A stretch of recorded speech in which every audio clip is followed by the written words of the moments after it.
السلام علیکم، میں ہوں ڈاکٹر ہنی بٹ اور آج کا موضوع ہے اسلامی تہذیب، اس کا زوال اور اس کے اسباب۔ اسلامی تہذیب زوال کا شکار ہوئی اور اس کے بہت سارے اسباب تھے، ان اسباب کی نشاندہی کروں گا۔ سب سے پہلے امت میں نفاق۔ حضرت رسول اکرم صلی اللہ علیہ وسلم کی رحلت کے بعد خلفائے راشدین نے خلافت کا چارج سنبھالا اور حضرت علی کے دور میں حضرت عثمان کی شہادت کے بعد امت میں نفاق پیدا ہو گیا، مختلف گروہوں میں تقسیم ہو گئی اور بہت سے صحابی اس میں شہید ہو گئے۔ کچھ لوگ حضرت علی کو حق پر سمجھتے تھے، کچھ لوگ حضرت امیر معاویہ کو حق پر سمجھتے تھے اور کچھ لوگ ایسے بھی تھے جو دونوں کو ناحق سمجھتے تھے، اور اس طرح امت گروہوں میں تقسیم ہو گئی۔ اس کے بعد حضرت علی کی شہادت کے بعد عنان حکومت حضرت امیر معاویہ کے ہاتھوں میں آ گئی۔ یہ خلافت کا دور نہیں تھا، خلافت اب ملوکیت میں تبدیل ہو چکی تھی۔ خلافت کے ملوکیت میں تبدیل ہونے کے وجہ سے اسلام میں احتساب کا نظام تقریباً ناممکن ہو گیا تھا۔ خلافت کے دور میں خلفاء عوام کے سامنے جواب دہ تھے، مگر اب ایسا ممکن نہیں تھا، جس کی وجہ سے احتساب ممکن نہیں تھا۔ احتساب نہ ہونے کی وجہ سے امت مسلمہ میں ناانصافی آ گئی تھی، اور ناانصافی کے ساتھ ساتھ عدم مساوات بھی ہو گیا تھا۔ عدم مساوات کی وجہ سے غریب تر ہو گیا تھا اور اشرافیہ طبقے کا ظہور ہو گیا تھا۔ اشرافیہ ایک ایسا طبقہ تھا جو قانون سے بالا تر تھا، اس کے لیے کوئی قانون نہیں تھا، اور اس طرح اسلامی امت میں بگاڑ پیدا ہوتا چلا گیا۔ اس کے بعد امت کے اندر بہت ساری برائیاں سر اٹھانے لگیں۔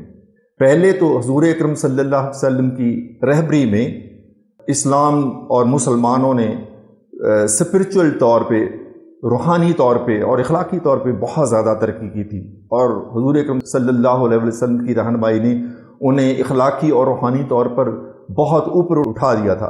مگر وقت کے گزرنے کے ساتھ ساتھ یہ اخلاقی بلندی اور روحانی بلندی ختم ہوتی چلی گئی، اور آنے والے حکمرانوں میں بہت ساری برائیاں، مثلا رشوت کا دینا، لالچ کا دینا، خوف، فریبی، خود فریبی، لالچ، دھونس، ان برائیوں نے جڑ پکڑنا شروع کر دی تھی۔ اور اس کے بعد ایک بہت بڑی وجہ جو امت اسلامیہ کے زوال کا باعث بنی، وہ تھی مسلمان رہنماؤں کی قرآن و حدیث اور شریعت سے دوری۔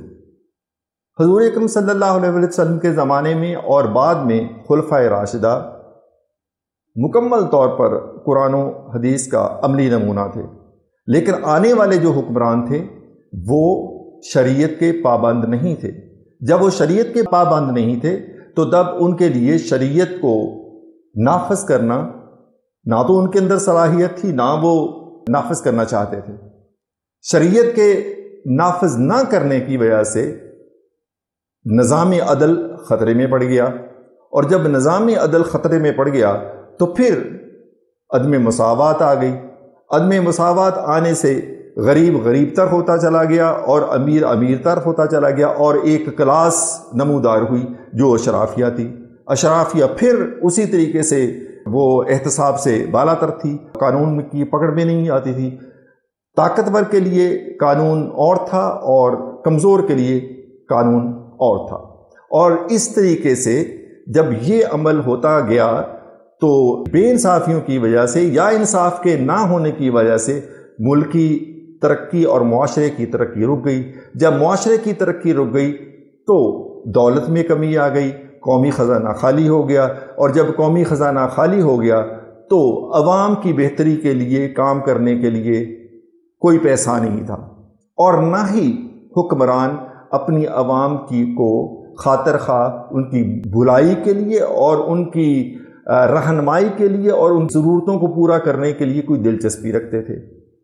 جب سیاسی رہنماؤں کی یہ دلچسپی نہیں تھی تو اسی طریقے سے عوام جو تھی ان کی حمایت جو ہے وہ سیاسی رہنماؤں کی حمایت سے پیچھے ہٹ گئی، اور اس طرح سیاسی اکابرین کی، سیاسی رہنماؤں کی پولیٹیکل اتھارٹی کم ہو گئی، اور پولیٹیکل اتھارٹی کم ہونے کی وجہ سے اسلام اور اسلامی تہذیب زوال کا شکار ہوتی چلی گئی۔ اس کے بعد جو اور چھوٹے چھوٹے فیکٹر ہیں ان میں ایک قبائلیت اور نسل پرستی تھی۔ حضور اکرم صلی اللہ علیہ وآلہ وسلم کے زمانے میں چونکہ آپ کی رہنمائی، آپ کی شخصیت اتنی کل داور تھی، اتنی بڑی تھی، تو عرب جو تھے جو پہلے اپنے قبیلے کی خوبیوں پر یقین رکھتے تھے اور نسلی تفاخر کے اوپر یقین رکھتے تھے، حضور اکرم صلی اللہ علیہ وسلم کی پرسنالٹی امپیکٹ نے ان کو ایک کر کے ان کو ایک امت کی شکل میں متحد کر دیا تھا۔ لیکن یوں ہی حضور اکرم صلی اللہ علیہ وسلم کی رحلت ہوئی تو ان کی وہ نسلی خصوصیات اور ان کی قبائلی خصوصیات یا قبائلی تشخص تھا وہ دوبارہ ابھر آیا، اور وہ بھی مسلمانوں میں نفاق کی وجہ بنی۔ مسلمانوں میں ایک اور بڑی ان کے زوال کی جو وجہ بنی وہ تھی ان کا اجتہاد سے دوری۔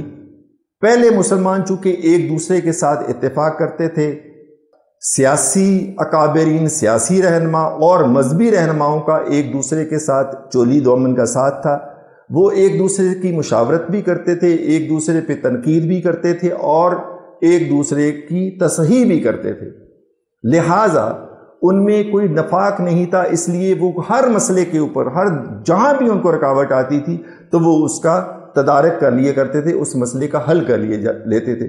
لیکن اب چونکہ امت مسلمہ کے اندر نفاق آ گیا تھا، اس لیے اجتہاد بھی تقریباً ختم ہو گیا تھا۔ پھر اس کے بعد تاریخی عمل کی بات ہے۔ کسی بھی تہذیب کے بنانے اور بگاڑنے میں تاریخ بہت بڑا رول پلے کرتی ہے۔ حضور اکرم صلی اللہ علیہ وسلم نے اسلامی ریاست کی بنیاد رکھی تھی، اور یہ تہذیب دیکھتے ہی دیکھتے اس نے دنیا کی بڑی بڑی تہذیبوں کو، جس میں پرشیا کی تہذیب تھی، جس میں رومن امپائر تھی، ان کو اکھاڑ کے رکھ دیا تھا، اور عیسائیوں کے اوپر یہ بہت بڑی چوٹ تھی۔ عیسائیوں کو اس بات کا بہت دکھ تھا، اور وہ اپنے اس تشخص کو دوبارہ لینے کے لیے ہر وقت کوشش کرتے رہتے تھے اور اسلام کے خلاف سازشیں کرتے تھے۔ اس کے بعد جو میری نظر میں اور بہت بڑے تاریخ دانوں کی نظر میں وجہ بنی وہ تھی کہ مذہبی اکابرین اور سیاسی اکابرین کے درمیان تفاوت، ان کے درمیان اختلاف، ان کے درمیان نفاق۔ حضور اکرم کے زمانے میں مذہبی اتھارٹی اور سیاسی اتھارٹی ایک ہی تھے، یعنی کہ حضور اکرم صلی اللہ علیہ وسلم کے ہاتھ میں تھے، اور اس کے بعد جو خلفائے راشدین آئے ان کے ہاتھ میں بھی ایک خلافت بھی ہوتی تھی اور وہ دینی امور بھی حصہ لیتے تھے۔ لیکن وقت کے گزرنے کے ساتھ ساتھ جو مذہبی لیڈران ہیں، مذہبی رہنما تھے، اور جو سیاسی اکابرین تھے، سیاسی رہنما تھے، ان کے درمیان میں ایک کشمکش پیدا ہوتی چلی گئی، اور سیاسی اکابرین، سیاسی رہنما، سیاسی قیادت ہر حال میں اپنا تسلط قائم رکھنا چاہتی تھی، جس کے لیے وہ ہر حربہ استعمال کرنے کے لیے کافی تھی۔ لہٰذا انہوں نے کچھ ایسے علماء کو اپنے ساتھ ملا لیا جو حقیقت میں علماء نہیں تھے، صرف ان کی حمایت کرنے کے لیے ان کو اپنے ساتھ ملا لیا۔ نتیجتاً وہ مذہبی علماء یا مذہبی رہنما جو حقیقی تھے وہ رد عمل کے طور پہ حکومت سے اور حکومتی عہدوں سے علیحدہ ہو گئے۔ جب وہ حکومت سے علیحدہ ہو گئے تو سیاسی رہنماؤں کے اوپر چیک اینڈ بیلنس کا عمل وہ ختم ہو گیا۔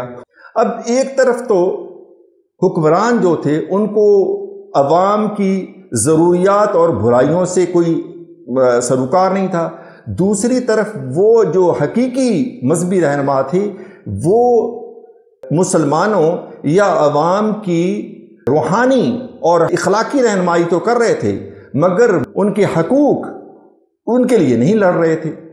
اور جب ایسا نہیں ہو رہا تھا تو پھر دونوں کے درمیان مذہبی اکابرین اور سیاسی اکابرین کے درمیان جو یہ جنگ تھی یہ شدید ہوتی چلی گئی، اور جو سیاسی اکابرین تھے، سیاسی رہنما تھے، انہوں نے بہت سارے مذہبی علماء کو جیلوں میں ڈال دیا، کسی کو قتل کر دیا، کسی کو کوڑے لگائے گئے، کسی کو قید میں رکھا اور کسی کو نظر بند کر دیا گیا۔ ایسا کرنے سے یہ ایک ایسا فیکٹر تھا جس نے اسلام کو سب سے زیادہ نقصان پہنچایا۔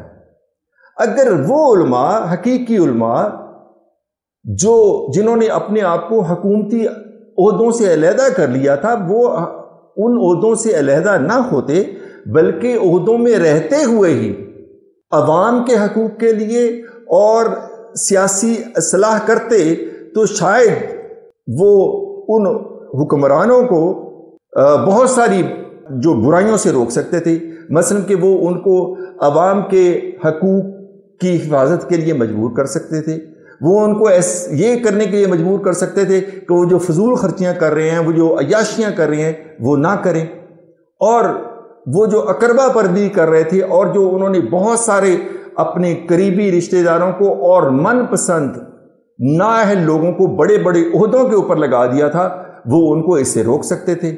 لیکن چونکہ انہوں نے ایسا نہیں کیا اور وہ توازن جو انہوں نے سیاست کے ساتھ رہتے ہوئے جو ایک توازن رکھا وہ ٹوٹ گیا، اور اس طرح جو عوام تھے ان کو پوچھنے والا کوئی نہیں تھا۔ جب عوام کو پوچھنے والا کوئی نہیں تھا تو عوام نے اپنی سپورٹ سیاستدانوں سے پیچھے لے لی اور سیاستدانوں نے اپنی مذہبی اتھارٹی ختم کر دی۔ تو میری نظر میں یہ نقطہ، اس نقطے نے اسلام کی تہذیب کو زوال پذیر ہونے میں بہت زیادہ کردار ادا کیا۔ اس کے بعد 3 چھوٹی چھوٹی وجوہات ہیں لیکن میری نظر میں وہ بڑی بڑی وجہ ہے جو اسلامی تہذیب کے زوال کا باعث بنی۔ اس میں ایک یہ بات ہے کہ سائنسی تعلیم سے دوری۔ کسی مسلمان حکمران نے سائنس کی ترقی کے لیے کوشش نہیں کی۔ ایک محکمہ تھا وقف کا محکمہ۔ وقف کا محکمہ یہ انسانوں کی بہتری اور تعلیم و تدریس کو کنٹرول کرتا تھا، اور اس کے جو انتظام تھا وہ سیاسی لوگوں کے من پسندیدہ مذہبی پیشواؤں کے ہاتھ میں تھا، اور وہ جو مذہبی رہنما تھے ان کو وہ سائنس سے نفرت کرتے تھے، سائنس میں ان کی کوئی زیادہ دلچسپی نہیں تھی۔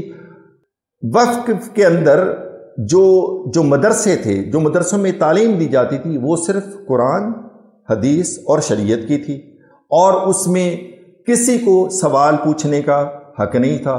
جب سوال پوچھنے کا حق نہیں تھا تو کریٹیوٹی اور کیوریوسٹی، جو سوال پوچھنے کی جو انسان کے اندر تجسس ہوتا ہے وہ ختم ہوتا چلا گیا، اور اس طریقے سے ان مسلمان حکمرانوں نے سائنس کے شعبے میں نہ تو لوگوں کی تعلیم کے اوپر توجہ دی اور نہ سائنسی تعلیم کے اوپر توجہ دی۔ اس کے بعد اسی دور میں، مسلمانوں کے دور میں، بہت زیادہ سائنسی ایجادات ہو رہی تھیں۔ ان کی میں چیدہ مثال دیتا ہوں، مثلا کہ اس دور میں گھڑی ایجاد ہو چکی تھی، لیکن گھڑی کو استعمال کرنے کے لیے مسلمان اس استعمال نہیں کرنا چاہتے تھے، اس سے مستفید نہیں ہونا چاہتے تھے۔ اسی دور میں دوربین بھی ایجاد ہو چکی تھی، ادھر گیلیلیو پتہ نہیں کیا کیا کچھ کر رہا تھا، اور مسلمانوں نے 200 سال تک دوربین کا جو استعمال ہے اس کے اوپر پابندی لگائے رکھی۔ پھر جو میرے حساب سے اسلامی تاریخ میں سب سے بڑا جو پوائنٹ ہے وہ یہ کہ پرنٹنگ مشین جو تھی، پرنٹنگ پریس جس کو کہتی ہیں، وہ ایجاد ہو چکا تھا، 15ویں صدی میں وہ ایجاد ہو گیا تھا، اور مسلمان جو ہیں انہوں نے نہ صرف اس کے استعمال کرنے کی ضمانت کی بلکہ اس کے اوپر پابندی لگائے رکھی۔ اور اسی طرح چائنا میں کاغذ کا استعمال ہو رہا تھا اور مسلمان کاغذ کے استعمال کو نہیں کر رہے تھے۔ تو میری نظر میں یہ سائنسی ایجادات سے دوری بھی اسلامی تہذیب و تمدن کے زوال کا باعث بنی۔ پھر ملٹری ایکوپمنٹ یا دفاع، جب آپ کے پاس سائنس نہیں ہے اور دوسری طرف کرسچن ورلڈ جو ہے وہ بے شمار ترقی کر رہی تھی ایکوپمنٹ کے مسئلے میں، تو جب آپ کے پاس دفاعی طاقت ہی نہیں ہے تو آپ دوسروں کا مقابلہ کیسے کر سکتے ہیں؟ تو اس چیز نے بھی یعنی کہ مسلمانوں کی دفاعی صلاحیت کو کمزور کر دیا، اور جس کی وجہ سے وہ زمانے سے پیچھے رہ گئے۔ اس کے بعد ایک بڑی وجہ وہ یہ تھی کہ مسلمان حکمران ان کی فضول خرچیاں، مسلمان حکمران اپنے اقتدار کو قائم رکھنے کے لیے سرکاری وسائل اور سرکاری دولت کا بے دریغ استعمال کر رہے تھے، خرچ کر رہے تھے، فضول خرچیاں کر رہے تھے، اپنے قریبی رشتہ داروں کو عہدوں سے نواز رہے تھے، بالکل نااہل لوگوں کو بڑے بڑے عہدوں پر بٹھایا ہوا تھا، اور ان کی تنخواہوں کا جو وزن وہ بھی قومی خزانے کے اوپر تھا۔